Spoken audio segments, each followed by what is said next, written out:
Hello, what is up, everybody?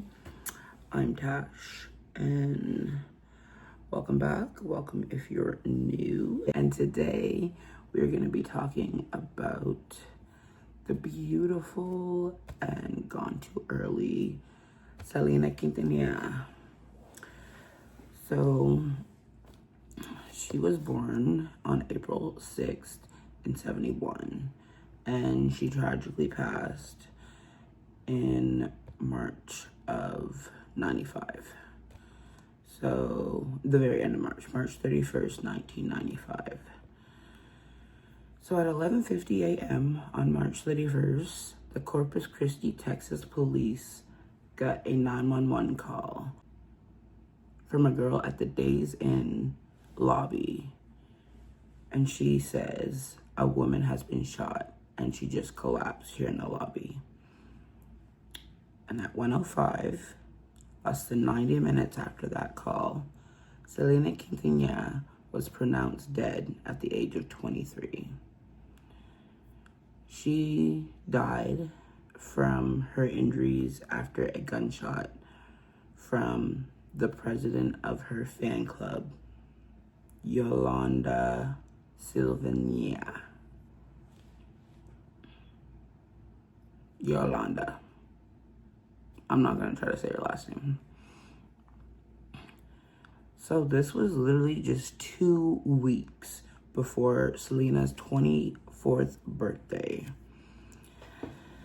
And Selena had done a whole lot in her life and started at just a very young age. She was known as the Queen of Tejano music. And Tejano is like traditional Mexican and Texan music mixed with rock, blues, and even some polka sometimes. So it's kind of like it was newer at the time when Selena was first learning it. Selena started singing at the very young age of only 6.5. And her father, Abraham Jr., so I believe Abraham II, and her mother, Marcella, they knew Selena had it at age 6. I call Abraham Selena's dad and her mother, Marcella. So Abraham started a band, and at a very young age, Selena learned a lot about music. So in this band, it was Selena's sister, Suzette. She's also known as Susie. She was the drummer. And her older brother, AB, who is Abraham III. So Abraham Jr., we're going to call him AB. And both her siblings are older than her. And AB was the guitar player, and he eventually started writing songs. So Selena's dad was really into music. He grew up listening to a lot of music, and he himself had a Tejano band. And the wife made him quit. Selena's mom made him quit because he wasn't around enough, basically. And so when he started his kids in this band, he was extremely passionate. And he eventually opened up a restaurant. Yes, because of food, but mainly because he wanted his kids to perform there. He built a stage and like a little dance floor in the restaurant for his kids to perform. And that's basically where Selena's career started. And so eventually there was a recession in Corpus Christi where the oil rigs dried out, I guess, and everything kind of shut down. So their restaurant was forced to shut down. And here, the restaurant and the singing was kind of their only income. And so after the restaurant shut down, they started traveling with the band. And the band got really good. The band, like, at first they weren't, like, getting a lot of gigs and stuff. But then they started like vibing out, and they started really picking up steam here. So then they decide to call the band Selena y los Dinos, because Selena's dad's original band was originally called the Dinos, and then he switched to Tejano music, and he said, we're Los Dinos now. So he named his kid's band, Selena y los Dinos, after his band. So, and they were really proud of that too. Like, they really, like, took on this name with pride. Although at first, their dad had to force them to practice. They didn't really, as kids, they wanted to go and play. They wanted to do stuff. But he made them practice 15 minutes a day. So they end up traveling, and they have the name, and they're eventually getting seen by the Tejano Music Awards. And at this point, Selena's 15, and she's clearly the leader of the band, and she just has this charisma that just draws you in, and such a beautiful girl. Oh my God, like, just so, and like, she talks about how she like ate junk food all the time and has no diet, no workouts, and I'm just like, girl, please. Anyway, so she's being seen at age 15 by the Tejano Music Awards, and in 1986 she gets her first ever female vocalist of the year. And this would be her first out of 11 female vocalist of the year awards at the Tejano Music Awards. And this is big, okay? This is record breaking. I think the record was broken in 2017, but at the time this was really big. And so she continues to get big, and she's doing everything with Los Dinos, and eventually she comes out with a solo album. So she's just called Selena now. But really, they're still Los Dinos. It's still, like, eventually AB's writing the songs, and the sister's still behind the scenes helping with everything. And it's all, like, the family's work still at this point. However, they added a couple new members. So by 1990, they add Ricky, Joe, Pete, and Chris Perez. Okay, so with Chris here, Chris was seen as a bad boy, and Abraham, Selena's dad, did not like him. And eventually, they started dating in secret. And everyone knew except Abraham basically. And no one wanted to tell him, and, like, no one wanted him to find out, because they knew, like, it would not be good.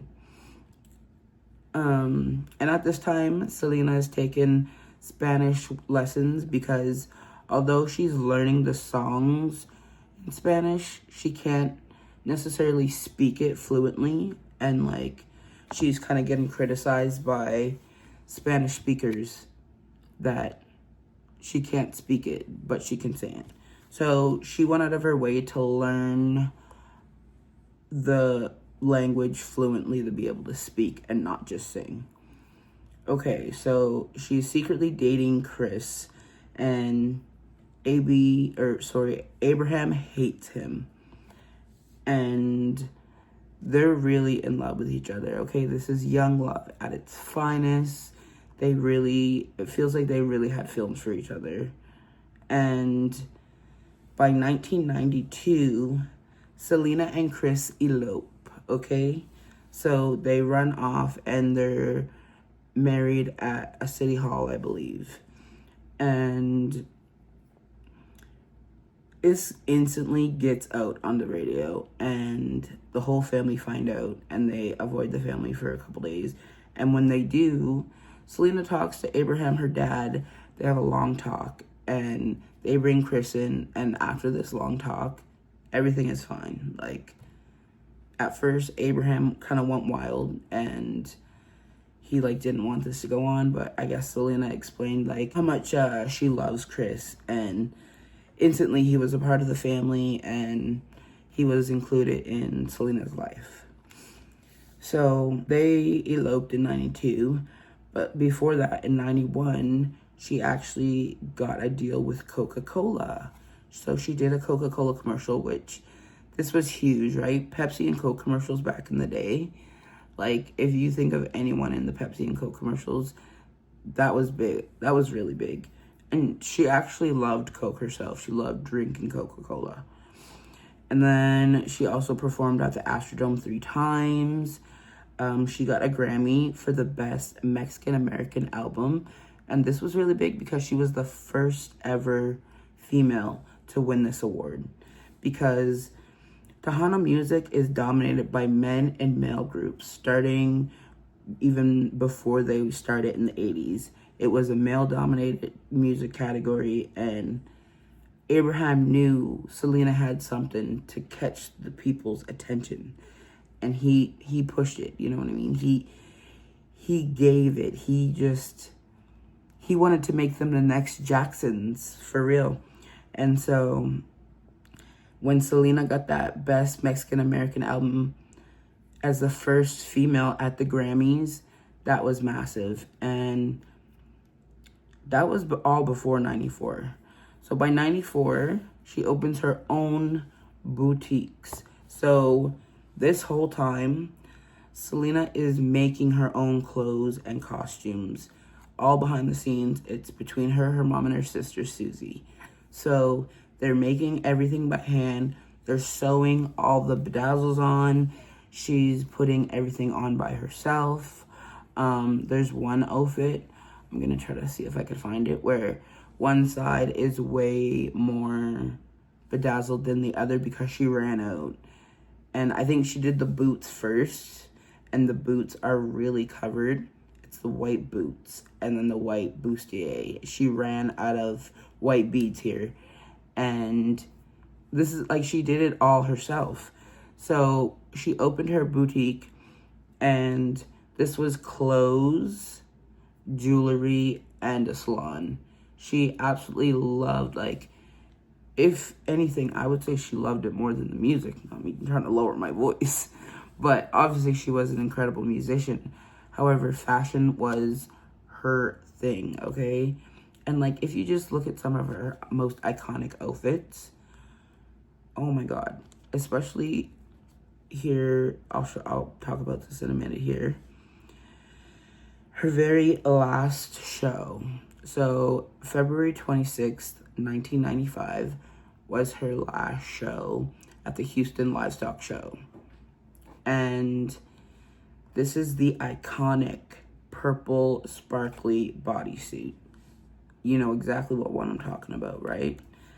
And this suit is just, when I think of Selena, this is the suit I think of. This is the outfit I think of.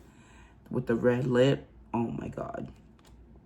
Okay, so that was her very last performance, and it was iconic. She did, a bitty bitty bum. It don't want me to sing. So, okay, so she did a bitty bitty bum bum, and this was the first time she performed. Oh my God, I didn't even write it down. But anyway, it was a very iconic performance, and the outfit itself was more iconic. And the entrance on the white carriage with the horses coming in. Oh my God. Okay, so back in 1991, Abraham Sr. gets a phone call. And this girl wants to start a fan club. This girl named Yolanda. Yolanda wants to start a fan club, and Abraham says, of course, why not? Sure. And at the beginning, it was really successful, and, like, it went off really well. And so this led her to be closer to Selena. And eventually, she got so close that Selena hired her at the boutiques. So there's one in Corpus Christi, and I think there's one in Houston, Texas. It's somewhere else in Texas. And she's also considering opening one in LA as well. So there's two boutiques right now, and she's considering opening a third.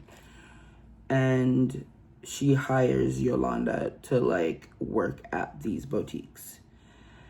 And Yolanda starts handling kind of the finances through those boutiques. And they got really, really close, guys. And Selena was just the most humble, most kind, most real person, most real celebrity you would ever, like, even watch a documentary on. You know what I mean? And so she's really close with Yolanda to the point that Yolanda has a pair of keys to Selena's house, okay? And there's a point where Yolanda was so off-putting, she made a guy quit working at one of the boutiques, and this guy warned Selena. He said, "You be careful with that Yolanda." And Selena didn't think anything of it, but Abraham kind of always kept an eye on her. And eventually Abraham discovered that there was over 30,000K missing in money from the boutiques. And the fan club is complaining that they're not getting merch. So I don't know if you guys know like about fan clubs. This was kind of like a 2000s, like 1990s thing. Basically, like you would give them your email, give them your credit card number, and they would send you like a t-shirt or a CD or whatever the merch is, you know what I mean? And I don't know if they have that today. I think you just buy merch from people, but basically like you get info about all their tours and where they're gonna be on your email, and I don't know, like you get all this Selena stuff. Fans that were paying weren't getting anything. So Abraham was getting complaints about this. And instantly he knew. He was like, "We gotta fire Yolanda." So he sets up a meeting on March 9th of 1995. Abraham, Selena, and I believe Chris go meet with Yolanda. And they're like, "Listen, we need our files. We need all this paperwork. Money is missing. And it's coming down to you. Like, you need to find this and you need to give us all this stuff." And so basically, she doesn't give them anything there, but they leave. And 2 days after this meeting is when Yolanda purchased a .38 caliber gun. And she meets with the family again. And this was like a couple days later, or a week or so later. And every time she convinces Selena to give her a second chance. And Selena does. She's so nice. But they also can't cut ties with her until they get the actual paperwork that Selena needs to file her taxes. It's March. Tax season's coming up in April. And she needs this paperwork, right? So every single time Selena goes to meet with Yolanda, she always has someone with her. It's either Chris, the dad, the sister, whoever. On March 30th, Yolanda tells Selena, after she just got back from Mexico, she says, "When I was in Mexico, I was raped." And so the next morning, on March 31st, this is where everything starts. March 31st, 1995. So that morning, Selena goes to take Yolanda to the Emerge to get her tested or whatever. However, because Yolanda's not from Corpus Christi and she's not in the location that the incident happened, they denied to give her an exam. So after they go to the hospital, she can't get anything done. They go back to Days Inn, the hotel that Yolanda's staying at. And here is when they get in an argument. And finally, after this argument, Yolanda gives Selena the paperwork and all the documents she needs. So Selena is exiting Yolanda's room, And while she's turned to leave, Yolanda shoots her through the back. And it goes through her back and it comes out through her upper right chest. Selena ran to the lobby, and her last words were the name of the woman and the room number she was staying in. She repeated those words in the lobby, and that's when a woman in the lobby called 911. This 911 call happened at 11:50 a.m., and she says there's a woman here saying she's been shot by a woman upstairs in the room. Emerged there, and at 1:05, Selena is announced dead from her injury. And at this point, it's been less than 90 minutes, and Yolanda has put herself in her truck and has the gun and is holding it to her head, telling the cops, "I'm gonna shoot myself." This whole thing here that happens, this is just crazy to me here. She holds the gun to her head in this truck for 9.5 hours. Okay? 9.5 hours. So basically, Selena got taken to the hospital at noon, and Yolanda sat in this truck till 9:30 p.m. Okay? And eventually she just gave in. She just gave up. The negotiator was on the phone with her for over 7.5 hours. And the negotiator and the cops who were like surrounding her, they knew what happened to Selena. And that's all Yolanda wanted to know. But they refused to tell her. They knew kind of something would happen. And she just sat there in silence until it got out on the radio. And she turned the radio on and heard. And so after she did hear that, she kind of started going, she reacted very insanely. And she was basically like, her dad made me do it. So right there, she just admitted to doing it. So she admitted to planning it, basically. I'm a disgrace to my family. I deserve to die, all this stuff. And she's holding this gun, okay? And when she does surrender, she gets booked and taken in. And eventually in October is her hearing. And she goes to court and it's declared that it is first-degree murder because she bought the gun ahead of time and clearly had planned this. And she gets life in prison with 30 life in prison with eligibility for parole in 30 years. So the 30 years came this year in 2025. So she applied in January and she was denied in March. And so, thank God. She still tries to say it's an accident. She still tries to say, I didn't mean it. However, there's been interviews that came out of the cop that was first on scene. He came out with an interview for the first time this year because she's getting so much attention. He's like, why is she getting the attention? This is insane.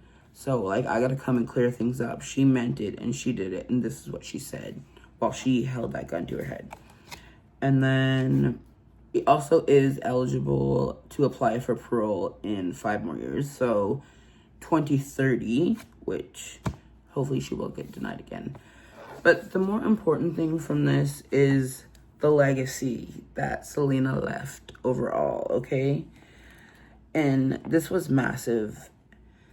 She had so much going on. She made an appearance in a film that year, and it came out later in July.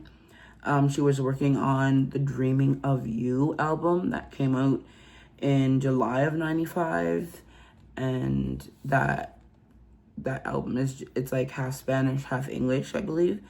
It's so good. I remember growing up hearing it all the time, and She also had an honorary star on the Hollywood Walk of Fame. And there's also, of course, the movie that came out in 1997, starring J-Lo, Jennifer Lopez from The Block. Orange Drink, if you know, you know.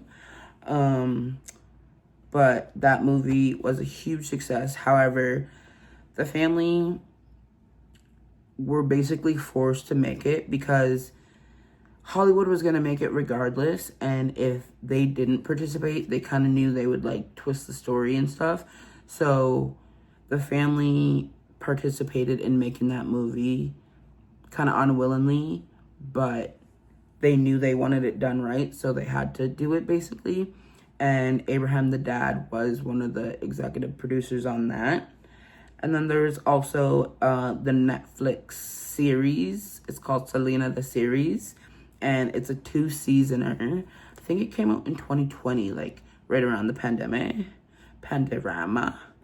Right around that. And I remember watching that. And the actors are so good in that. And of course, so I've been planning this video for a couple weeks now. And I was working on it a bit ago. And I signed into Netflix. And it was like, coming soon, Selena a los Dinos documentary. And I said, wait a minute, let me hold up on this. I gotta go watch that documentary and then I'll do this video. I was doing this because Yolanda's getting too much attention and I needed to bring the attention back to Selena. So I held off a bit because I wanted to wait for that doc, and I'm glad I did because I heard a lot from Susie and AB that they never really mentioned before. And, like, I didn't learn anything new about, like, kind of her death because they didn't talk about that. But I learned a lot of new stuff about the band and them growing up and kind of, like, their road life and, like, a lot of footage I've never seen before. So that was really, really cool. You should go check it out. Netflix, Selena a los Dinos. And this was produced by the dad, Abraham, and the sister, Susie. And, of course, there was the MAC makeup line. So, initially, they just did it in Corpus Christi, Texas. Or maybe just in Texas. And it was a smaller line. I think it was like a red lip and a couple other things. But then, that was in 2016. But then in 2020, MAC did a company-wide launch of an entire, oh my god, it was so cool. Obviously, it sold out instantly. It was her iconic red lip color and a bunch of other stuff. And it was so cool. And, like, even the little, like, lipstick was her purple, like, her iconic purple color. It was so good. And we just love Selena. One time I heard a joke that it was like, oh, natives go up harder for Selena than the actual Mexicans do. Soon as a bitty bitty bum bum come on, we all of a sudden speak Spanish. And yeah, as soon as a bitty bitty bum bum come on, I am Puerto Rican. Rican. Wait, is she on Puerto Rican? The girl that played it was Puerto Rican though.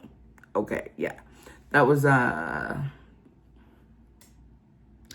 T.S. Madison bit. Anyway, so shout out to you if you made it this far, and thank you for watching, and stay safe and stay blessed out there.